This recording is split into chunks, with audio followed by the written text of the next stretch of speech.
Some have taken issue with your strategy in the US. They say that you started with rolling out your more expensive model, which is contrary to what other automakers have done, which is going with a cheaper range and building up on that. Was that a mistake? On hindsight, would you have done it differently? We are not positioning VinFast as a cheap brand, but a reasonably priced brand. Our goal is to make good cars at reasonable prices, rolling out cheap prices or higher prices depending on their stage of development. Now, we have completed the development of a full portfolio of models, and step by step, we will roll them out in the US market. So talk to us about the rollout you have in mind.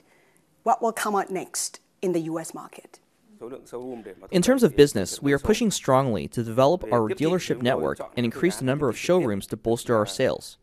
In terms of marketing, we will opt to market direct to customers. We will invite potential customers to come and try our cars so they have their own experience and enough information to make their decisions. But can you quantify the targets for us? By end of the year, what's the target for you in terms of sales and revenue, for instance? And for the next 3 to 5 years, what do you envision? Last year, revenue from the U.S. market was $6.4 million. This year, we expect the sales to grow 30 to 40-fold, and we expect to sustain the strong growth pace in the next 5 years. VinFast has been spreading its footprint. You've said that Asia is a priority. You have operations in Indonesia, in India. Are plans on track in Asia right now? We are even ahead of the scheduled plan, and we are still trying to push for that.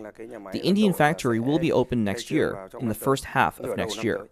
And speaking of India, we know that you met with Adani, Mr. Adani himself, both in Vietnam as well as in India. Anything coming up, any partnership we should know? Is there anything you can share from the conversations you've had with him? We have been actively building a partnership. We have been trying to find ways to develop the relationship with them. How important do you think the Indian market would be for you? In the future, India will be a very important market, given its large population and speed of growth. India will become a very attractive market. So it would be the biggest Asian market for you? Definitely. How far are you willing to go? You've already invested $2 billion of your personal money to grow VinFast. How much more are you willing to invest in the company personally? Until I run out of money. How much more is that? I'm still working every day to earn money for VinFast, but I think it won't be long. There will come a time when we won't need to raise VinFast anymore.